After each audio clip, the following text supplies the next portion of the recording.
Happy Tuesday to you, and thanks for spending the last few hours of it, at least a small portion thereof, with me this evening, this 10th day of January. We'll talk about your weather.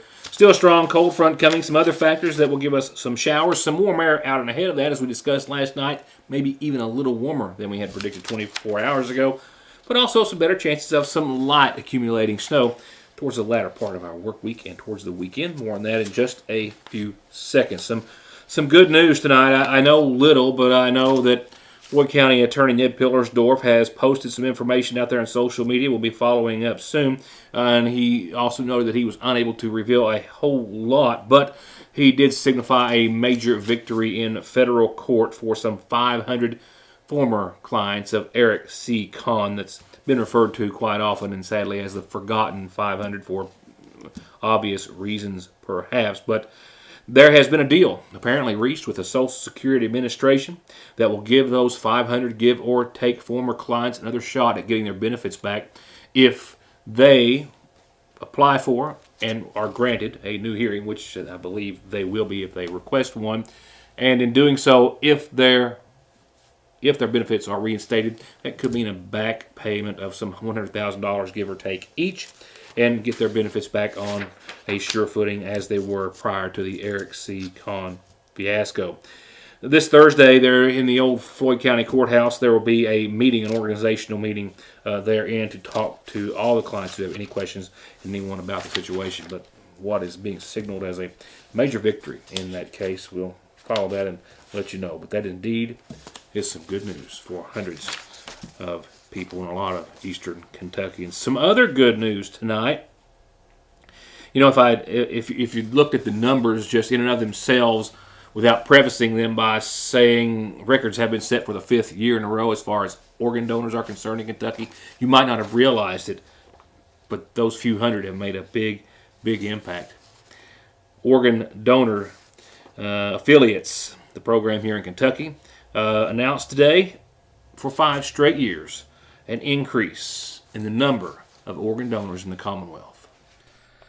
This is some video of this past April here in McGoffin County, where a small number of the group of individuals here locally who support Donate Life and their efforts gathered to stop and mark April as National Organ Donor Month and pray for those who can be saved and for those who will do the saving by so unselfishly donating their organs after their passing. This is the 5th straight year, again, that there's been an increase, more than last year, of Kentucky organ donors.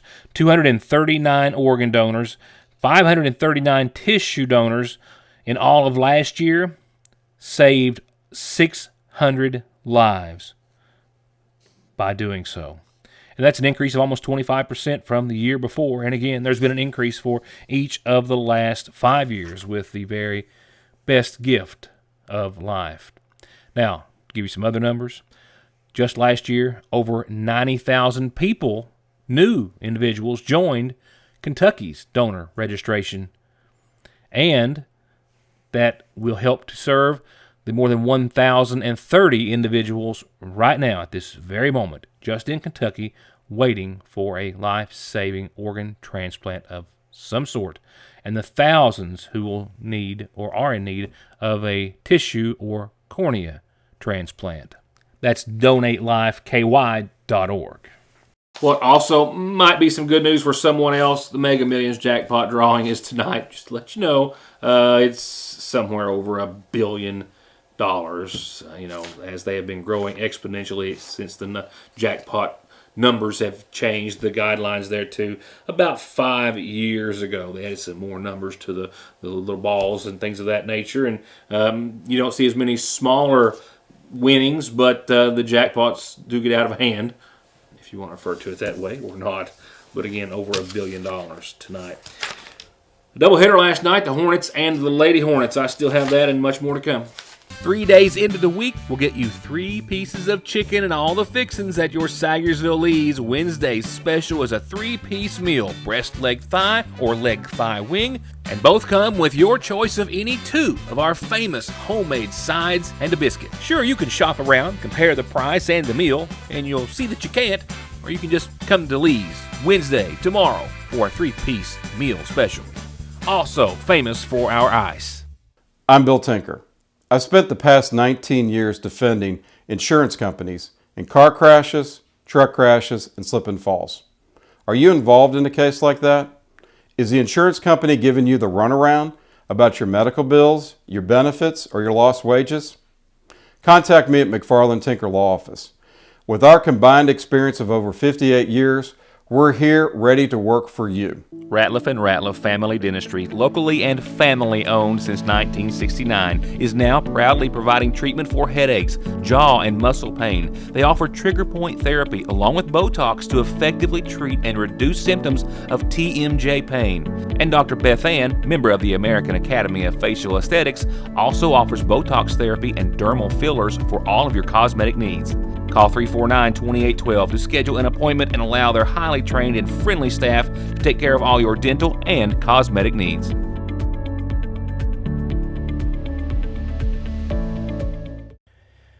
Just like you can count on the fact that Christmas has come and gone, so too will the after Christmas sale at the seasonal shop. This might actually be the best time of the year when everything in the shop is 50% off. At least 50% off on everything Christmas inside the store, and other great bargains and specials posted practically every day. Didn't get everything on your Christmas list? Maybe need a late gift? Maybe want to get a head start on your decorating for next year? They're all perfect reasons to stop by now, as soon as you can. The Seasonal Shop in downtown Sayersville. Their annual Christmas sale is one of the biggest of the year. 50% off everything Christmas inside the shop until it's gone. Are you tired of the same old cell phone? Want a new phone, but really don't want to pay the hundreds of dollars up front for it? Appalachian Wireless has a deal for you. Get the phone you actually want instead of settling for a cheaper phone with the Appalachian Advantage Plan. Instead of paying $600 or more for the best phone, simply pay the taxes up front and then a few bucks a month more on your monthly bill. Stop by your local Appalachian Wireless store or dealer today for more information. It's the better, simpler way to pay. And it's called the Appalachian Advantage because we are you. We are Appalachian Wireless. Need a little financial boost this time of year? Then stop by the new Sayersville Loan Company at the branch location of the Sayersville National Bank. They've got short-term loans, often in less than an hour, literally from $50,000 to $15,000. Stop in or give them a call at 349-3148. And Happy New Year from the new Sayersville Loan Company.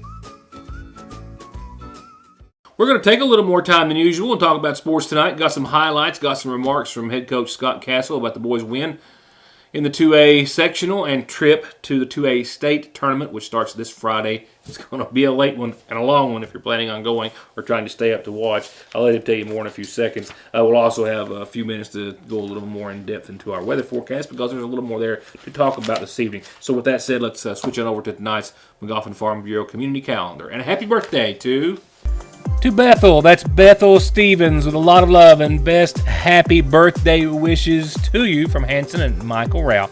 Happy birthday, Bethel Stevens. Happy birthday to you.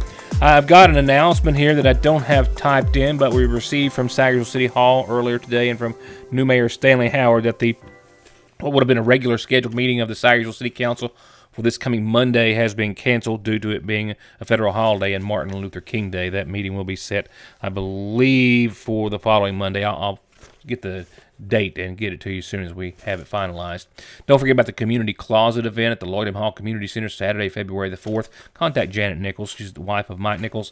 They're going to gather that morning at 9 and spend the day there, setting up tables and hopefully providing the community with just whatever they need, gently used or new clothing and other items that will be blessings to individuals. Call her or reach out to her to find out more. Don't forget the Water and Wine Food Pantry has their next Commodity Day, Wednesday the 18th, 9 to 11:30. Senior Commodity Day for this month is Thursday the 19th. And every weekday, right here, 6 and 11. And on Foothills Communication, of course, a few other more opportunities as well.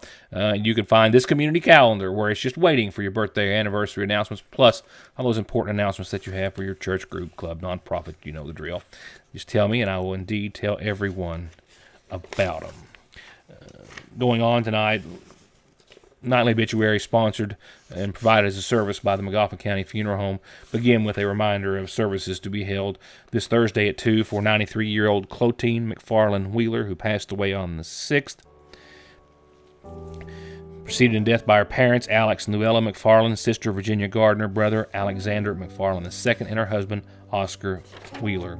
Services in her honor will start Thursday at 2 from the Prater Memorial United Methodist Church. Burial will follow in the Highland Memorial Park at Staffordsville. The family will welcome friends from 2 to 7 tomorrow at the McGoffin County Funeral Home and prior to services Thursday at the church. And services have now been set for Wiley Loper for tomorrow afternoon at 1, 67 years of age. Of Gunlock, he passed away this past Friday at Pikeville Medical Center, the son of the late Coleman and Virgie Rife Loper. He's survived by his son, Michael Paul, daughter Anna Michelle Kern, mother of his children, Jeannie K. Shepard, stepchildren, Timothy Rao and Penny Rao, Barb Rao, also brother Alfred Dean Loper, sisters Dorsey Wireman, Lolly Watkins, Sarah Hale, Katie Adams, Dottie Bragg, several grandchildren and great-grandchildren. Again, services start tomorrow at 1 from the Little Rachel Church. Burial will follow at the Wiley Wireman Cemetery at Gunlock. Friends can visit the church this evening and prior to tomorrow's services. Banking from home or on the go has never been easier and will forever be an important and necessary part of life. And Sagersville National has been and will always be at the forefront of meeting and exceeding your financial needs and giving you the safest and most worry-free online and mobile banking so you can worry about the important things, like what's for dinner. They're there when you need them at the main and branch locations of the Sagersville National Bank.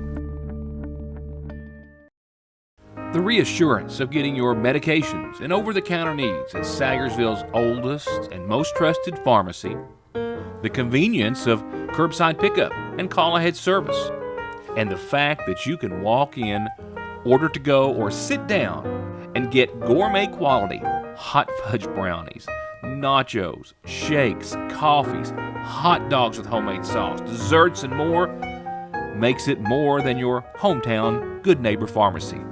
It's a destination in downtown Sagersville, Frazier's Prater Drugstore. It doesn't get any sweeter than that.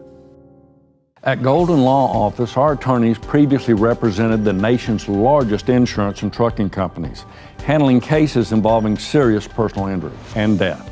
We know their strategies, how they will defend the case, and what factors drive large settlements. The attorneys at Golden Law Office can use this inside knowledge to ensure your case is handled effectively and aggressively.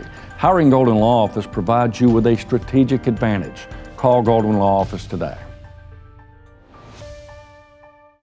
From Dustin, Megan, Michelle, Robin, Jessica, Keisha, and Diane, and myself, Jesse Rudd, owner and pharmacist at Parkway Pharmacy, we would like to wish you and your family a Happy New Year. May God bless. Hello, I'm Dr. Cheryl Stalder Cheney, podiatrist currently located in Sayersville, Kentucky. I've been servicing patients within Eastern Kentucky for the past 20 years. Our feet are the foundation for everything we do, and whether you're suffering from fractures or injuries, need custom orthotics, diabetic foot care, sports medicine, heel pain, wound care, or anything else foot related, relief is just one step away. Welcome to Hope Family Podiatry Center, where we take care of all of your podiatric needs. Located on the Parkway next to Hope Pediatrics. Don't let Mother Nature be the one to remind you about your tires. Stop by Conley Tire and let them make sure that you're safe in getting from A to B. Tires, wheels, oil changes, brake repair, and maintenance. And be sure to click on ConleyTire.net for all the latest offers with 6 months no interest payments at Conley Tire or ConleyTire.net.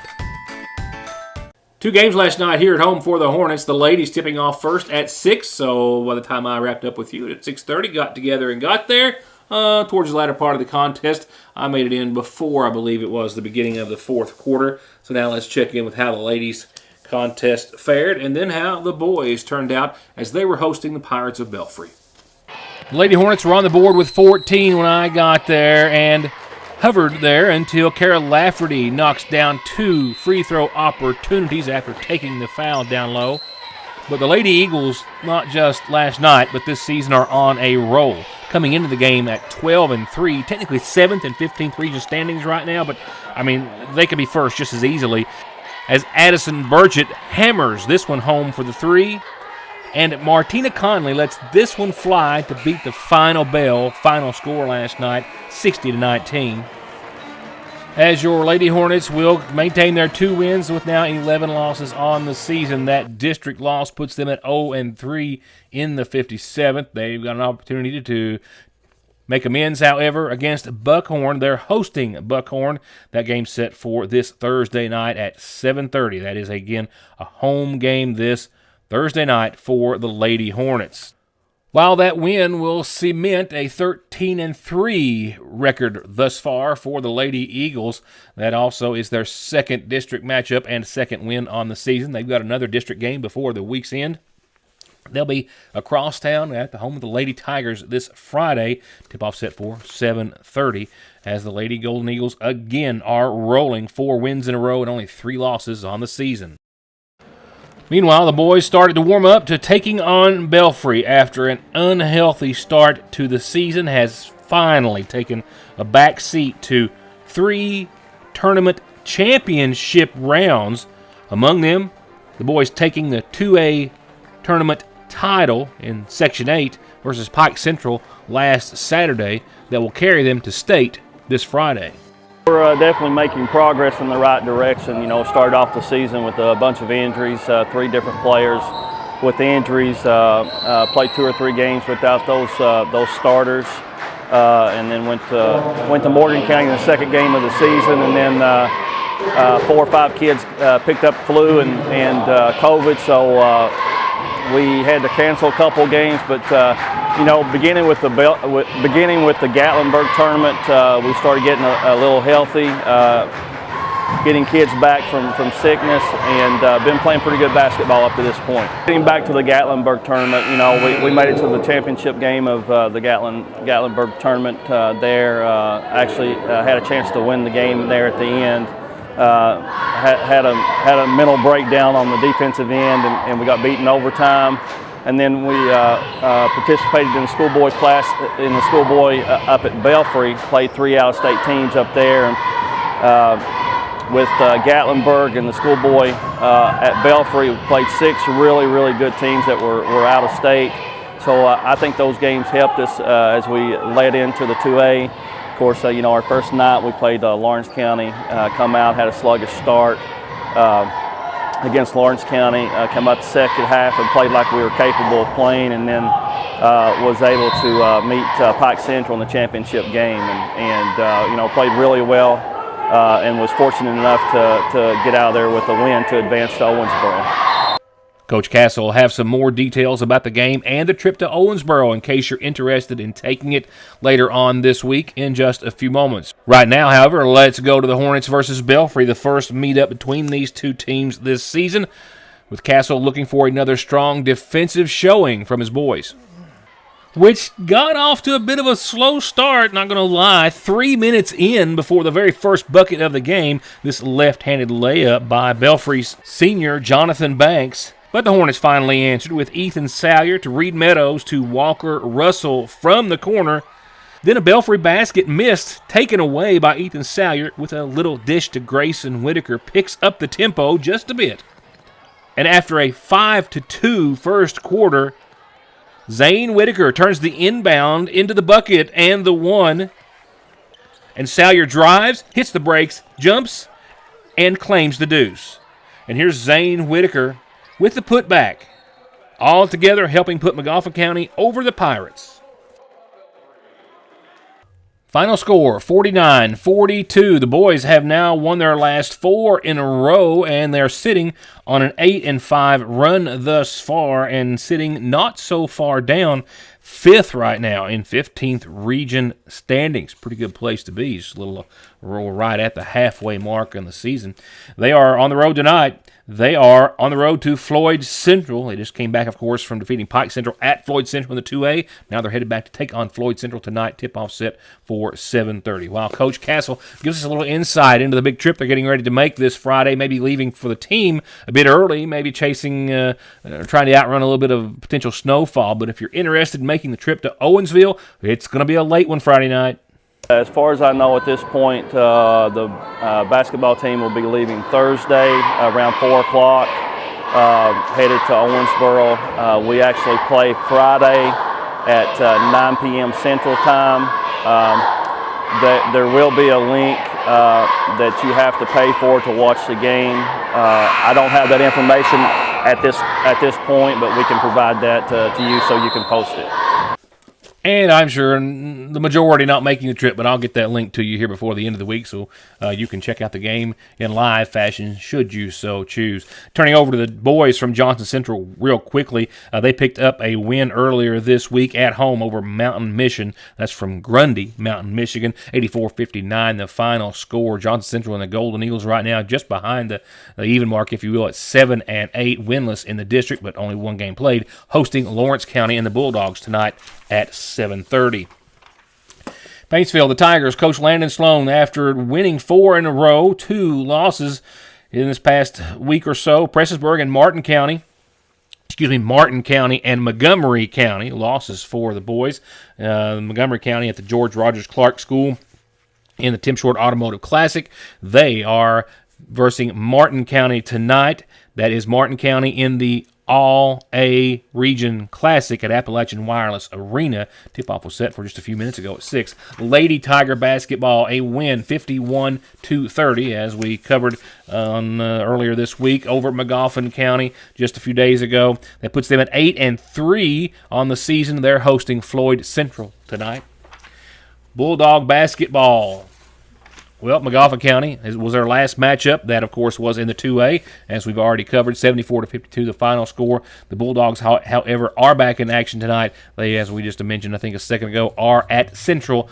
Lawrence County coming in at 8-4 on the run thus far. And Lady Bulldog basketball, they are still rolling at 10-3 thus far. 6 wins in a row. They are in the Kentucky 2A Championship along with Magoffin County at Owensboro. They'll play this Friday, I think, tip-off set for 7:30 for the ladies from Lawrence County. We wish them well and a safe trip to and fro. Now, a lot to talk about weather-wise. I mean, this is not a major weather maker. We've, seen a few of those already, not so much with wintry precipitation. Will we see a big one this winter? It's still up in the air, pardon the pun. But there is a good chance of some accumulating snowfall towards the latter part of the week. That's after a few things before we get there. We'll have warm air surging out and ahead of some showers, potentially some thunderstorms. The entire state under some sort of category of risk. We are right in the line of marginal and not for thunderstorm activity here in the viewing area, Magoffin and Johnson counties. But definitely a lot of action headed our way. Beginning with showers and possible thunderstorms forecast to proceed. The passing of a very strong cold front on Thursday. As you see, we're kind of just in the thunder category, but that darker green line, which is just the marginal category, is knocking right literally on the door of Magoffin and Johnson counties, as it is going to be just one of those situations where we may see it, may not. A few of the thunderstorms could become severe. I'll give you a better timeline in just a few seconds. And after all of that, we have the potential for some moisture sticking around long enough and temperatures taking a nosedive all at the same time, giving us the potential for possibly some light accumulating snowfall. Snow showers expect to linger behind the passage of this cold front. Most of eastern Kentucky, 10 to 40% chance of at least of an inch of snow. The lowest chances right now are still west of I-75. What's still uncertain, it is the weather after all, just how strong this system's going to be. A stronger system could give us some more snow showers and greater accumulations at all elevations. And temperatures, of course, well, we're going to be on that bubble a little bit. So that is still a wait and watch. As far as the timeline and breaking it down, in your Licking Valley RECC 7-day tonight, We'll sum it up with more clouds. They'll be increasing, not producing. Calm winds tonight and a low of 36 degrees will wrap up the rest of your Tuesday. Tomorrow, Wednesday, we do have a 50% chance of showers out and ahead of this. We're talking like mainly between 10 in the morning till 3.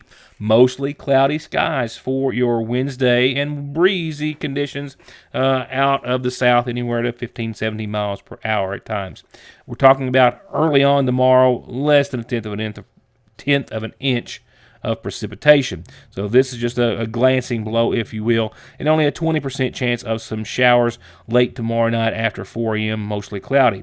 But it's what temperatures do tomorrow that's interesting. Look at that, 55 for the high. They'll start to wane tomorrow night, obviously, and go down, and then they're going to reverse. And then we'll see temperatures start to rise back up to close to where tomorrow's daytime high is going to be at 55, and then getting back to 54 during the overnight. So you'll wake up to a Thursday that will be warmer and continue to get that way, topping out at right around 61 degrees for your Thursday. And right now, that's when the bulk of the front will roll through and give us a 90% chance of some showers and thunderstorms. Right now, half to 3/4 of an inch of rain and winds up to 30 miles per hour, possibly out of the south on Thursday.